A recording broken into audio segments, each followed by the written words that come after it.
Shalom, shalom. Shalom.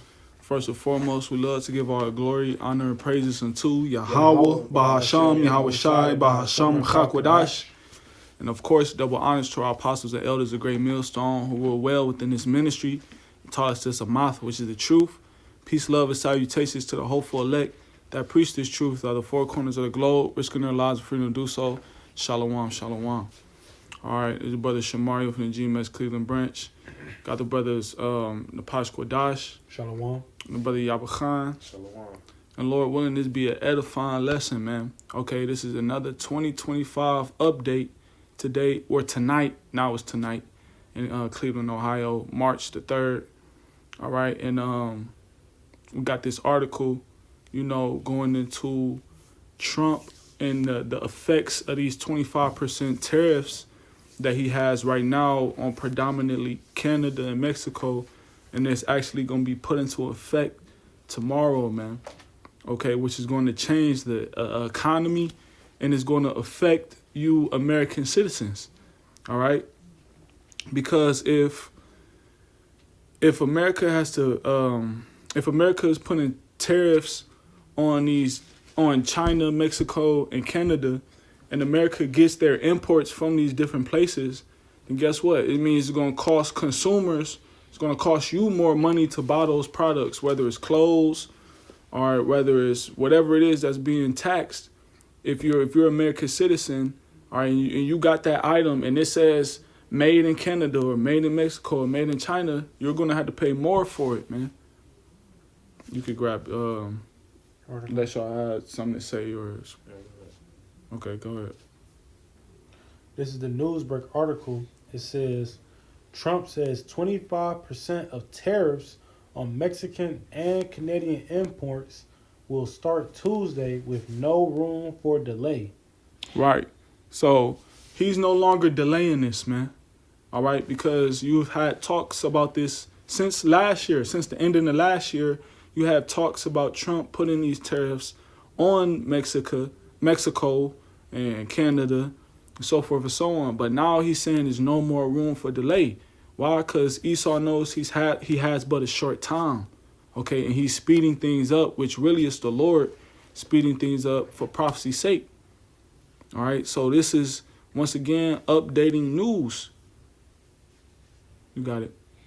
Washington AP, President Donald Trump said Monday that 25% taxes on imports from Mexico and Canada would start Tuesday, sparking renewed fears of a North American trade war that already showed signs of pushing up inflation and hindering growth. See, it says it already shows signs of pushing up inflation and hindering growth.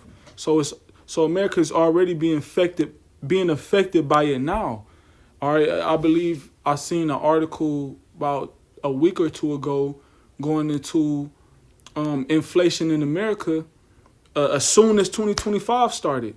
How there was like a 10% or 20% inflation rate in America as soon as 2025 started, man.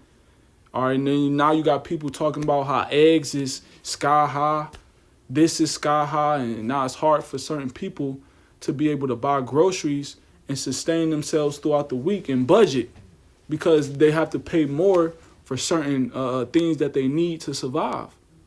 So how much more for when this is actually in effect and then it actually starts to wear and tear on you civilians? I got a quick precept. Because it was a brother read just a minute ago earlier in that article. It talked about how the tariffs will no longer be delayed. Because Trump, he been talking about the tariffs. He actually put them, he actually set them up to come to pass going back to his first couple of weeks in office. But now here it is, March 3rd, 2025, and the tariffs is actually set to take effect tomorrow, But he said it's going to no longer be delayed when ultimately it's the Lord that's no longer letting these things be delayed. Mm-hmm. But real quick, Habakkuk 2 and 3 says, for the vision is yet for an appointed time.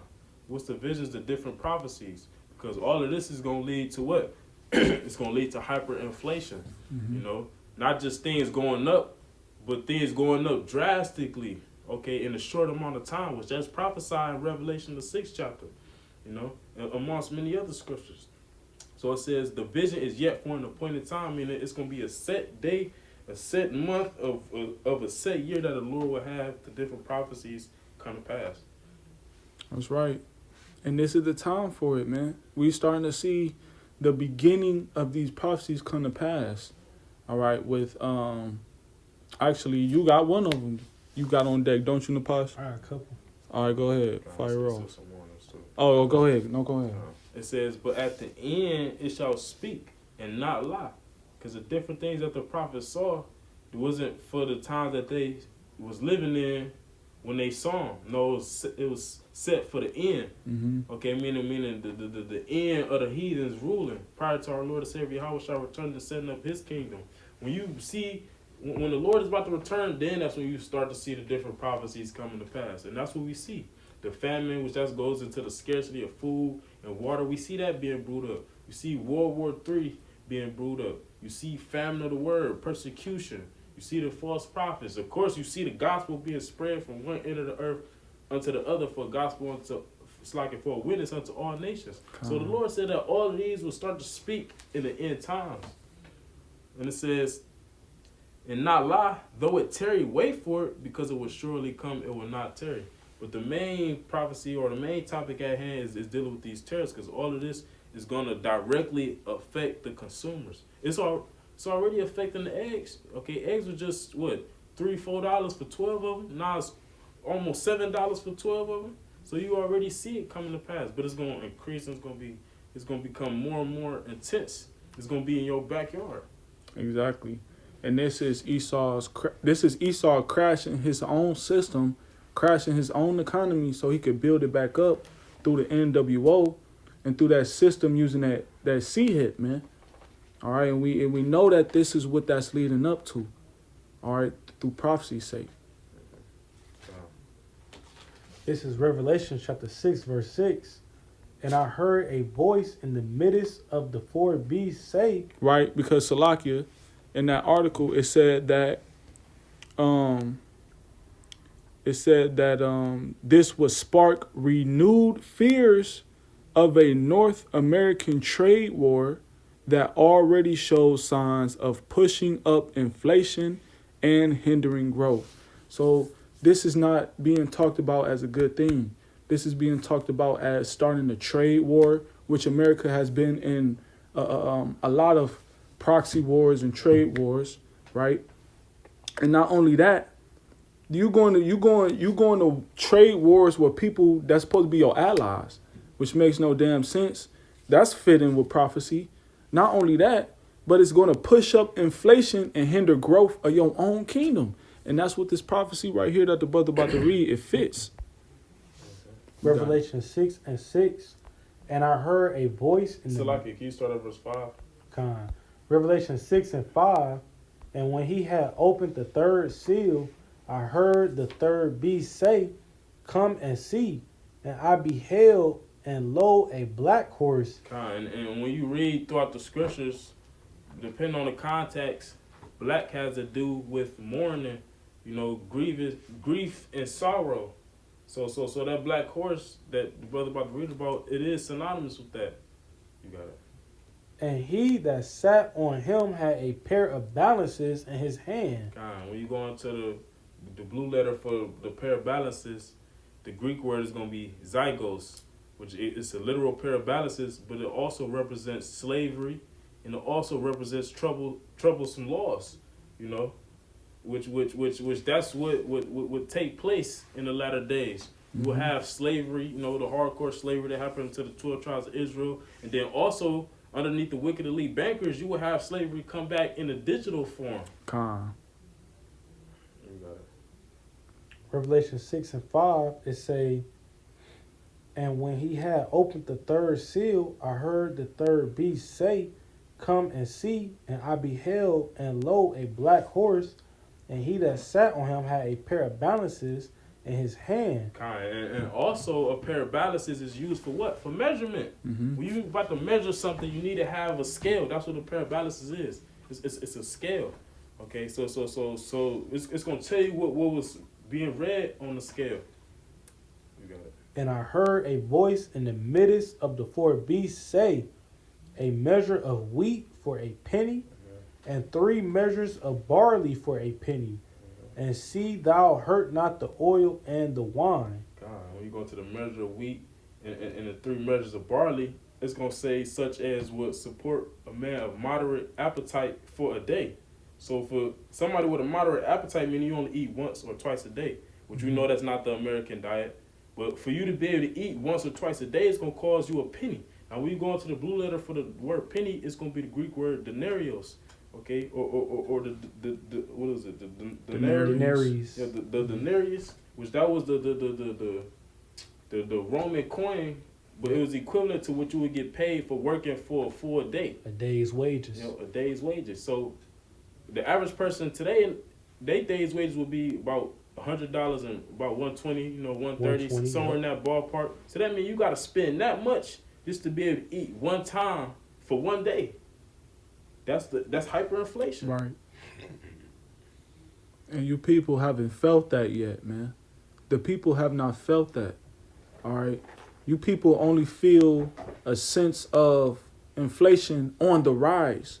Inflation hasn't reached its full extent yet, man.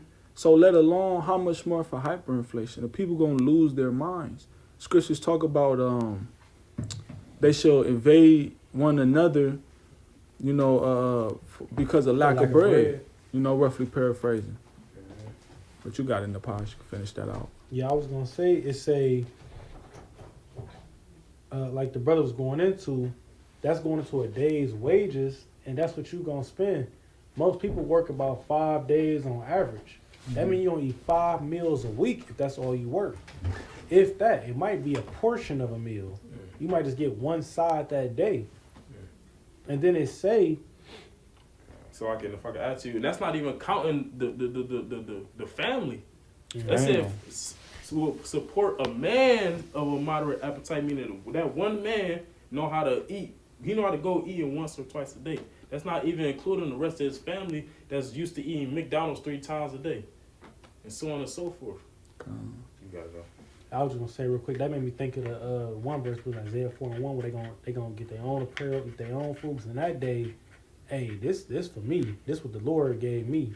Yeah, for the men of the Lord, it's gonna be tables gonna turn. Yeah. The Lord said He gonna feed His servants. You know. Well, damn, that line up with the end of this verse is say, and see thou hurt not the oil and the wine, which is a representation of this truth and these understanding. All these prophecies don't come to pass, but it ain't gonna hurt the truth. It's just gonna flourish it. Exactly. People gonna see. Then they shall see a prophet was amongst them. They gonna see. Oh, them was the prophets. They been told us hyperinflation was gonna hit. They been told us World War III was gonna hit. Everything we've been speaking gonna come true. Especially, like I said, this inflation. This is a well-known scripture that only GMS break down like this, and people gonna know. Oh, GMS been saying hyperinflation. Right. We was gonna eat once a day. Oh, I remember they was reading Isaiah 65. And they said that his servants was gonna eat. And those who wasn't servants, they wasn't. That's gonna be on people's mind very hard. I got something real quick. All right, come on, go ahead. Like you said, then they gonna know a prophet have been among them. But at that point, it's gonna be too late because they gonna be experiencing the same things that we was saying going to come to pass, actually come to pass. And that's when they gonna be. That's when they gonna have to deal with the vexation of the spirit. They're gonna be howling and crying. You know, I can tell you in Isaiah the 65th chapter why the Lord's service is gonna be good. But just real quick. This is the book of Ezekiel chapter 4, and starting at verse 16, it says, moreover, he said unto me, son of man, behold, I will break the staff of bread in Jerusalem. So this is the Lord speaking. Every time a famine came to pass, it was the Lord that was doing it. So the Lord saying he going to break the staff of bread, which the staff is a support system. There's no wonder that you see Donald Trump talk about cutting the different government funded programs. Yeah, the different government funding, whether it be snaps or this or that, because it's the Lord that is turning the king's heart, like the scripture tell you in Proverbs 21, in order to fulfill the prophecies that the Lord said was going to happen. If you notice, a lot of stuff he defunded affected so-called black men and black women. He's saying how he want basically food stamps, anything to that nature. You can only be on it for 2 years and you got to get off. He just got rid of, what is the DEI? It was something, but it was basically for diversity which affected Israelites mainly, where they was like, well, we ain't gotta hire you here at Walmart no more. We don't got the diversity program no more. So all niggas that was on this, you out of here. Colleges is getting rid of it. They protesting, and guess what? Protesting ain't working no more. So it says, Ezekiel 4:16, moreover, he said unto me, Son of man, behold, I will break the staff of bread in Jerusalem, and they shall eat bread by weight. And that's the spirit. Because a brother in our camp just sent to the chat of how certain food spots is now putting the food on a scale before they actually sell it to the customer. Why? Because they eating the bread by weight. When you eat something by weight, meaning you put it on the scale, you got to measure it. You need a pair of balances, like we read in Revelation 6. So it says, was you about to say something? Yeah, I was gonna say, imagine being hungry and you then went a day or two without eating, and you're being rationed out food, especially if you have a family, man. Okay, it's gonna, you know what it's gonna do? It's going to stir up your emotions. Okay, and it's going to cause you to react in a very beast-like way. It's going to cause you to be psycho. Mm-hmm. And he said, Scripture say, the love of many shall wax cold. Well, when you go to the Greek for the wax cold, it's going to say psycho. You look up, Google definition for the word psycho, it's going to say an unstable and aggressive person. Why people going to be unstable? Because they're going to be doubting whether or not they're going to make it to the next day. Right. Whether or not their kids going to see the next day. So that's going to cause them to be aggressive. Oh, well, I know my neighbors, they've been stacking up canned goods for the past couple of years. So we about to go over there and take it. We need it. We ain't trying to hear, please, no, how my kids going to eat. No, my kids got to eat. Not your kids, my kid. I got what you quoted. Go ahead. 2nd Ezra 15:19, a man shall have no pity upon his neighbor, but shall destroy their houses with the sword and spoil their goods because of the lack of bread and for great tribulation. And you gotta think about that. Your neighbor that you've been jogging past every day, waving at, he done baked you a blueberry pie when you moved in. This same man gonna kick your door in and put the knife to your neck and say, where the food at? When you tell him, he gonna take your life anyways. The same person that you sell, that man soft, he wouldn't hurt a fly. He gonna take your fucking life in that day. Because it's gonna be a matter of his kids eating or your kids eating. And he not gonna have no pity. He not gonna think twice about it, basically. When he put that gun in your head, that knife, his fist to your teeth, he's not going to think twice about who he doing it to. It don't matter if you the mayor. It don't matter if you his second, third cousin. If you ain't a part of his intermediate family, you getting took up top. And when the bread gets so close, if you is a part of his intermediate family, you ain't going to eat that day. Right. Was you done with that? Yeah, that was it for that verse. I'm going to go back to Ezekiel 4.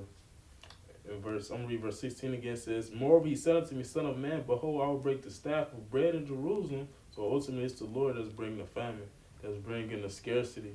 Because the whole world is covered in wickedness, and now it's time for the Lord to punish them for their iniquity, like the scriptures say. So it says, moreover, he said unto me, Son of man, behold, I will break the staff of bread in Jerusalem. They shall eat bread by weight, which is what? Rationing. Yep. Which they show you that in various movies, and it's about to come back in a big way. Worse than they show you in the movies. It says, and with care, and they shall drink water by measure, and with astonishment. That they may want bread, want meaning to lack. That they may want bread and water, and be astonished with another, and consume away for their iniquity. Now I'm going to read that in the NLT. Ezekiel 4:16 says, then he told me, Son of man, I will make food very scarce in Jerusalem. It will be weighed out with great care and eaten fearfully. Why is it going to be eaten fearfully? Because people, they're going to be doubting whether or not they're going to make it to see the next meal. They barely made it to see the meal that they're going to be eating. They're going to be doubting that they're going to make it to see the next one. Exactly. And it says the water will be rationed out drop by drop, and the people will drink it with dismay. Quick Google definition for the word dismay. It says what? It says consternation and distress, typically that caused by something unexpected. Here it is, people living it up. They taking trips. These women becoming 304s. These niggas being passport bros and so on and so forth. They living it up in America. They expecting for things to go back to how it was, to be great again, which it never was great for the so-called Negro, Latino, Native American man. So our people, they not expecting for these things to come to pass. For them to see their children starving to death before their eyes. For them to be starving to death. So when it's actually happening, when they actually got a ration, there's no more eating 3, 4, 5, 6, 7 times a day. Right. No more spending snap on the little Debbie's. When they get put in these predicaments, that's gonna cause that dismay. That's gonna cause that distress, because they didn't expect it. Exactly. If you was done. It's one more verse. Verse 17 says, lacking food and water, like you said, like you read, for lack of bread and great tribulation. People, they gon', like the saying goes, when people got nothing to lose, they lose it. So it says, lacking food and water, people will look at one another in terror. And even though they may be looking at the next person like they about to pounce on them, they really gonna be looking at them out of fear. Because they don't know if that person gonna pounce on them. And it's gonna be real once you see, like Brother Napas was just going to, intermediate family in that situation, And the scriptures talk about how, in Lamentations, how the women sodden their children, basically cook their children. All right, and how much more for a time like no other? If they did it during the Babylonian captivity, how much more for now? You're gonna have certain men. The child may be starving, all right, but a man might be with his child. The child might be starving, and if the man come across some food, he gonna eat that food. He gonna let the child starve, or he may let the child starve and eat the child. These are the dire situations that the Lord is about to bring upon America and the earth. And it says, and they will waste away under their punishment. These things are gonna be happening because the Lord is punishing the wicked for their wickedness. Like it tell you in Sirach, the 39th chapter, where you read about the spirits that was created for vengeance, it say punishing the wicked to destruction. So the Lord gonna have the death angels at work. They already at work, but he gonna have them at work. Okay, like never before, because it's to punish the wicked to destruction. Ain't no righteous man gonna be starving to death. Ain't no righteous man family gonna be starving to death before his eyes, and the Lord not coming through. No, these things is happening for the wicked's sake. That's right. You gotta know. Can somebody grab Joshua 24 and 15? Yeah, I got you. Can somebody grab Psalms 2 and 4? It's Joshua chapter 24, verse 16. It says, Shalakia. It says, and the people answered and said, Yahweh forbid that we should forsake the Lord to serve other powers or gods. Joshua 24 and 15. Okay, God, Shalakia. Oh, yeah. This is Joshua chapter 24, verse 15. And if it seem evil unto you to serve the Lord, choose you this day whom ye will serve, whether the gods which your fathers served that were on the other side of the flood, or the gods of the Amorites in whose land ye dwell. But as for me and my house, we will serve the Lord.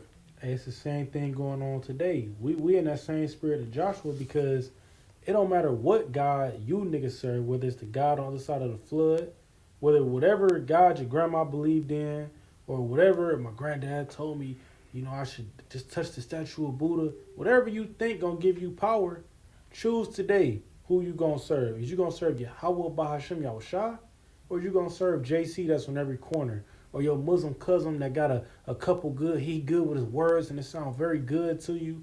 Who you gonna serve? Because in this day that we talking about, it's really here at this point. Because inflation is hitting really hard. Jacob's trouble, it ain't hard to see it coming. Right. It's really closer than what we believe. Exactly. Because go ahead. I was saying, because you really got to choose at a certain point, because you got a lot of half-ass people. Well, I'm an Israelite, but every once in a while I go to the church with my grandma. I'm an Israelite, but every once in a while I get a little pepperoni on my pizza. Well, it's time for you to make a big decision, because you can't choose both sides. It's time for you to make a decision, because in this day, when you was like, well, I'm gonna just get a feel for everything, and when I see things, I'm gonna make a decision. No, it's gonna be too late. Right. You're gonna be wondering, well, damn, I should have chosen Yahweh Bahashim Yahushua. And you're gonna be looking down on your ribs. You're gonna see them, and you're gonna be thinking like, damn, I should. No, that's why we here now. We giving you that sound, that correct sound.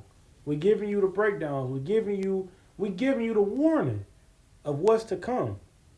And, and you, in your mind, you have to be persuaded in your mind. Oh, well, this is the truth. I need to be ready. I need to prepare myself for what they're telling me to prepare it in. Because we ain't like these Armageddon people on YouTube. Get your canned goods and get you some non-perishable rice. We ain't saying do all of that. Whether you do it or not is on you, but we ain't saying do all that. We saying is getting right with the Lord. Get your faith together. Get your understanding. Get your relationship with the Lord. That's the main thing. Because in this time period, when it's a lack of water, when it's a lack of bread, when it's a lack of food, who you going to depend on? Because Esau Edom going to tell you, hey, man, here's the seed to the hip. These your options. Right, and that's the point. Is you going to serve Esau in the beast system, or you going to serve the Lord? Because that's what it's literally going to boil down to.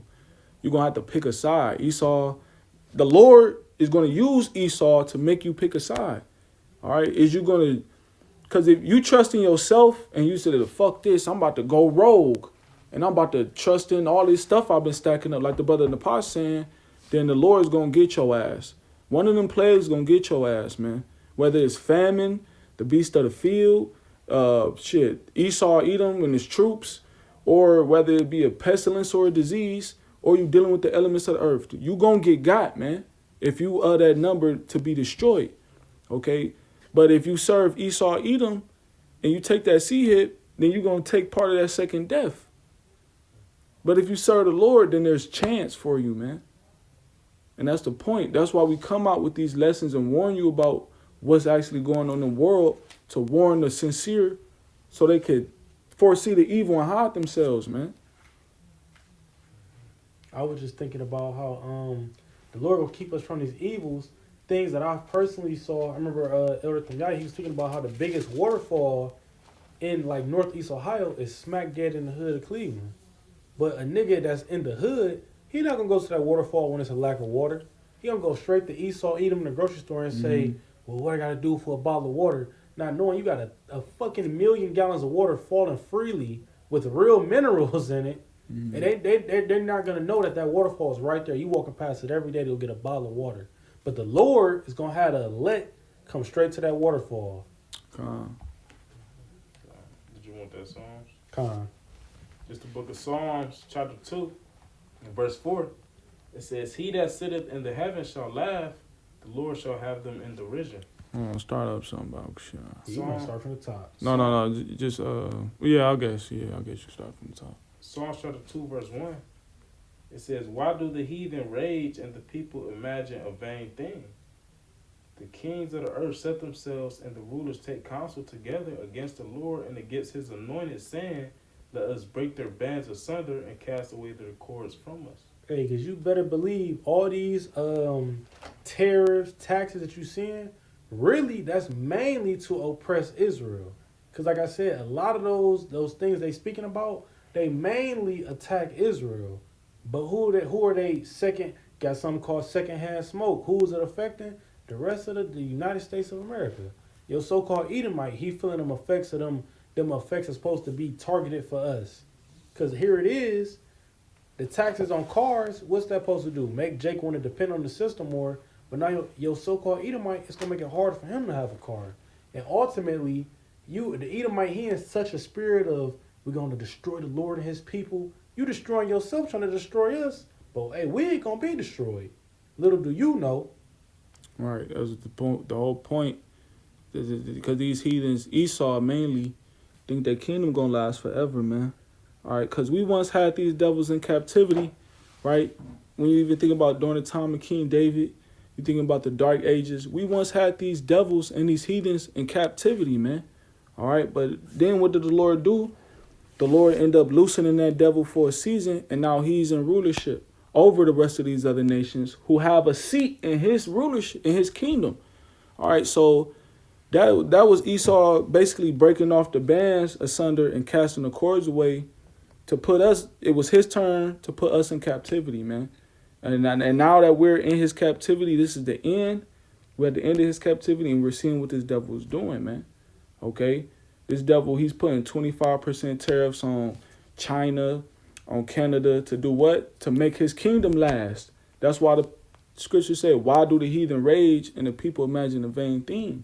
The vain thing is that the kingdom lasting forever. right? And if Esau's kingdom lasts forever, that means that the Lord's kingdom wouldn't come.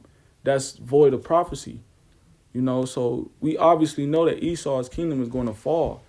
He's putting tariffs on these other nations to try to make America great again, where the Lord's going to use you to do that so you can bring down your place, bring down the economy, bring down America.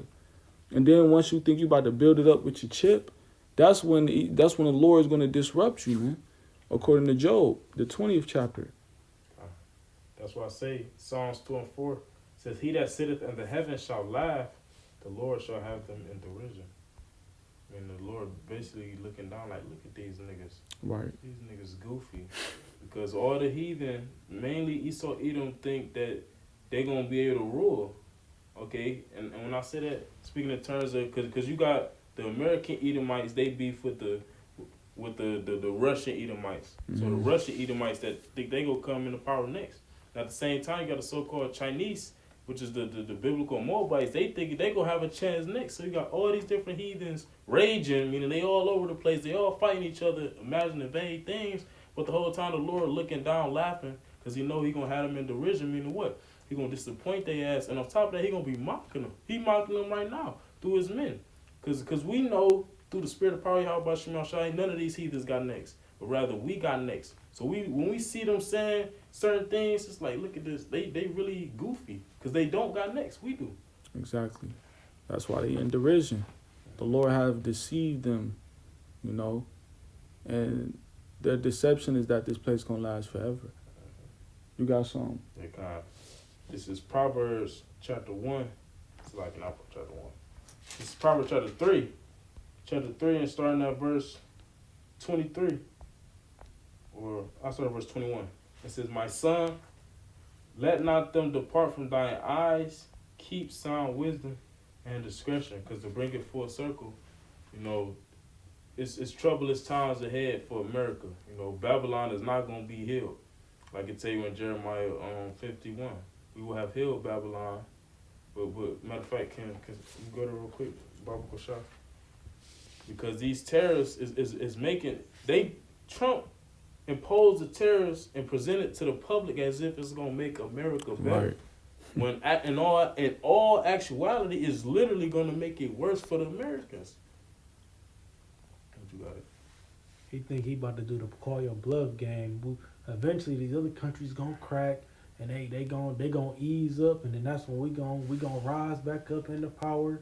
And that's not the game plan the Lord got set. Mm-hmm. Like I said, you see a lot of posts about people. A lot of people talking about how it wasn't nothing but 10 years ago you had a 79-cent burrito that's $7 now, and that's happening because tax and tariffs that's been happening over years. They never got lifted.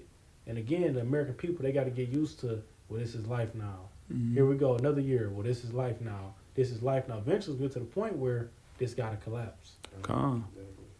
It's Jeremiah chapter 51, verse 9. It says, "We would have healed Babylon." You can start verse 8. All right, come. Jeremiah 51 and verse 8. "Babylon is suddenly fallen and destroyed." Yep, and the downfall of America is something that the Americans not going to expect. Therefore, it's going to be suddenly. Ultimately, with the missiles touching ground zero in America, but even leading up to that, the tariffs. Next thing you know, a loaf of bread is $12 in the grocery store. People not going to be expecting that. It's going to be happening suddenly. It says, "Howl for her, take balm for her pain. If so, she may be healed." And you see the Americans howling. They crying out for grief and vexation. That's why every day you got numerous videos surfacing of fucking Americans complaining about their bills, about they living a paycheck to paycheck, and barely being able to do that, about getting laid off, and so on and so forth, because they howling for Babylon. It said, "If so be, she may be healed." But the whole time, they think Trump is going to be able to bring this place back on his feet when the whole time that's not the destination for America. Yeah, you got these different conservatives and liberal Edomites. They coming out saying, "This is not the America I remember. This is not the America my parents grew up in and that I was raised off of. And what happened to my 401k and this, that, and the third, and my daughter and my son's college tuition."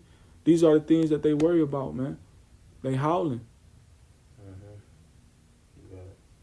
It says, verse 9, we would have healed Babylon, but she is not healed. Yeah, to make America great again, to build back better, Black Lives Matter, whatever it is, whatever type of program, agenda, motto they try to push, is all in the name of making America great again. It's all in the name of healing Babylon. But the Lord don't want Babylon to be healed. It says, but she is not healed, because they did all of this, but what's Right. happening? Tariffs still happening. Inflation is still to come down the line. Right. And so on and so forth. Civil war, don't forget civil war, race wars, class wars, gender wars, all of this is still brewing up. Right. Planes crashing still to this day. Wildfires is still increasing.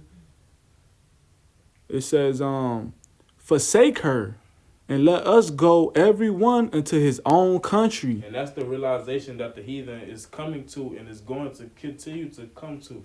Shit, we done made all our money over here. It's time for us to leave this place. That's when you're going to have that's why the scriptures say, the door shall be shut in the street that no man may go in. Because a lot of these different businesses and fast food places and whatnot is owned by heathen. So when the heathen get tired of America and want to leave, they going to close that damn Subway. Exactly. They going to close that Arby's. And they going to go back to their country. Mm-hmm. It says, for her judgment reacheth unto heaven and is lifted up even to the skies. And that's the realization that they indirectly gonna come to. That America is not about to get better. It's about to be very gruesome and very bad, very grim, very gloomy and dark in America. We need to leave. That's the realization that the heathen gonna come to, and they're gonna be trying to leave if the Lord allowed them to, because a lot of heathen about to get judged in the midst of Jacob's trouble too. That's right. And a lot of people, they're gonna know why America's getting judged too, because all the wickedness and fuckery that this place has done, and not only to these other nations, but really to Israel, to the nation of Israel, man. It's northern and southern kingdom. Yeah, Esau fucked over the other nations too, but y'all had literally a position with this devil. Jake never had a position, and the position that Esau gave you was a sellout position, you know, and it always ended up in Jake being the fucking laughing stock and a fool, and the shame was always on Jake.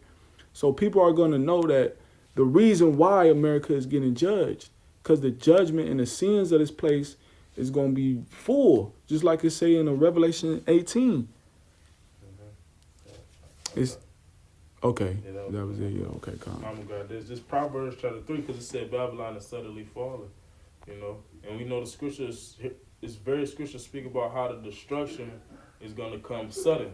Like, for example, 1 Thessalonians 5, it says, for when they shall say peace and safety, when they tell you the scandemic is over, you take the diapers off your face, you don't have to distance yourself 6 feet from the next person, everything is cool. The next thing you know, something else is going to happen. It's going to be another global emergency or whatnot. Because it said, then sudden destruction shall come upon them. So this is Proverbs 3:25. But be not afraid of sudden fear. But this is the Lord speaking to the elect. To those that have been serving him, doing what they supposed to do when the time was to do those things. He said, be not afraid of sudden fear. Because the same different things that's going to be happening all of a sudden that people don't expect, the elect was expecting it. And on top of that, they're not going to be afraid of it. It says, be not afraid of sudden fear, neither of the desolation of the wicked when it cometh. Why? Because the desolation of the wicked is coming. The Lord is about to cut down all these wicked niggas, spicks and tomahawks, all these wicked ass Edomites, you know, self-proclaimed Caucasian people and so-called Chinese and so-called East Indians. Lord about to cut all their ass down. He said, be not afraid when it actually happened, because the men of the Lord are going to be witnessing these different judgments. And it says, why? Verse 26, for the Lord shall be thy confidence and shall keep thy foot from being taken. And that's the point. The men of the Lord, they're going to be good because they're going to have confidence in the Lord. And it's because the same way the Lord bringing the wrath, scripture tell you how mercy and wrath is with him. Same way the Lord bringing the destruction, he the same one that bring the deliverance. Yeah, it say that in Wisdom of Solomon, either 17 or 18, that speaking about, you know, leaving out of Egypt, how to look with that deliverance, the Lord brought a destruction, or vice versa. I can read it. There's Wisdom of Solomon chapter 18. Starting out verse 6. Watch this, verse 7 to the point.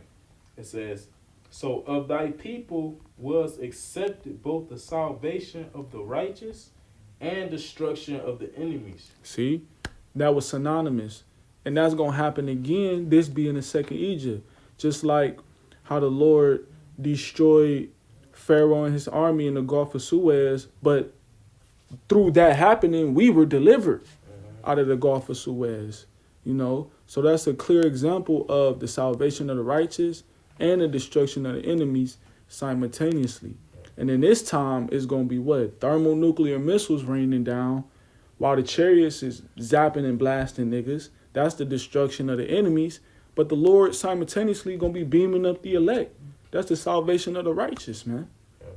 Because it says, verse 8, was in Solomon 18:8, for wherewith thou didst punish our adversaries, even the things leading up to the ultimate deliverance and destruction upon Pharaoh and his army. You had the different 10 plagues. Yep. They had to deal with what? Losing their cattle. They had to deal with losing their water. They had to deal with darkness. Okay, and so on and so forth. So it says, for wherewith thou didst punish our adversaries, the same plagues that our enemies had to suffer. It says, by the same thou didst glorify us whom thou hast called. Because going back to the ancient Egypt, when those 10 plagues was happening, they didn't touch Israel. When the destruction came upon Pharaoh and his army, when the Red Sea, when the land was no more dry and it drowned their ass, it didn't touch Israel. Mm-hmm. It's going to be the same thing now. But the difference is, it's only going to be the elected Israel, not all Israel. Because the same niggas that saw the deliverance back then, guess what? After they saw the deliverance, they was murmuring and mocking and coming up against the Lord in the wilderness. That's why the Lord had to let them die off. Them the same ones that he swore wouldn't enter into the land. That time and those same spirits, that same oath applies to them. You read about that in the book of Hebrews, the 3rd and 4th chapter. The Lord swore in his wrath that they would not enter into his rest. So that's the difference between back then and now. The Lord is not going to deliver all of Israel. You got it, man. That's all I appreciate you had. All right, Khan got a closer. This is Ecclesiasticus chapter 18 and verse is it 18? Yeah, it's definitely this chapter. Where it say yep, it's right here. Sirach chapter 18 verse 20. Before judgment examine thyself, and in the day of visitation thou shalt find mercy. Right? Because I want to say this, first and foremost, we do these lessons for the believers, okay, and for the hopeful elect's sake. So even though that this is happening in the majority of so-called Negroes, Latinos, Native American Indians, and all these Americans and the heathens that's going to be here, when they get destroyed by this, what Trump is doing, everything that he's doing, not just the 25% tariffs, but everything the Lord is doing through the elites ordering Trump around, is going to destroy the people. But the elect are going to do what? They're going to examine themselves before the judgment. And the Lord is executing judgment right now through this devil Esau, Edom, man. And Esau, he's executing judgment on the people through a tariff war right now. A fucking tariff war, all right, with nations that's actually supposed to be in alliance with America. So it's letting you know it's direct warfare on the people. So how do you escape this? You escape this through you returning to Yahweh Shem Yahushua if you're an Israelite by blood. It says, therefore, it says, before judgment, examine thyself, and in the day of visitation thou shalt find mercy. So that's the conclusion of the whole matter. If you've been watching this video and you've been wondering, okay, all this bad stuff about to happen, how can I escape? This is how you escape, man. Yeah, that was it. This is, let me close this. This Isaiah chapter 30, and starting at verse 15, it says, well, the point is 15, it says, for thus says the Lord Yahweh, the Holy One of Israel, in returning and rest shall ye be saved. Mm-hmm. Returning, which is what? Turning back, repenting. So that's how you're going to be delivered from the times that we come into. By you repenting and calling on the only true names of the Father and the Son, which is Yahweh and Yahweh Shah. It says, in quietness and in confidence shall be your strength. When all hell break loose and people starving to death, they getting gunned down by troops, they getting thrown away in concentration camps, okay, and so on and so forth. the thing that's gonna keep the elect striving is the fact that they got confidence in Yahweh Shema Shah. Like I read in Proverbs the 3rd chapter, that said, "The Lord shall be thy confidence and shall keep thy foot from being taken." It says what? And ye would not, but the wicked of our people, they wouldn't rather have it that way. Right. They rather to find a way on their own, find their own way, or to go to the government and take the CHIP or whatever avenue they choose to pick. They're gonna pick every avenue outside of trusting Yahweh Shema Shah. And that's going to be to their demise. Exactly. It's going to be to their judgment for destruction, man. You know, so once again, this has been another 2025 update for you brothers, you Akim, and the people. All right, Lord willing, this was an edifying lesson. Closing out, giving our glory, honor, and praises unto you. Yahweh, Bahasham, Yahweh Shai, Bahasham, Chakwadash. Shalom, shalom, and on to the next one.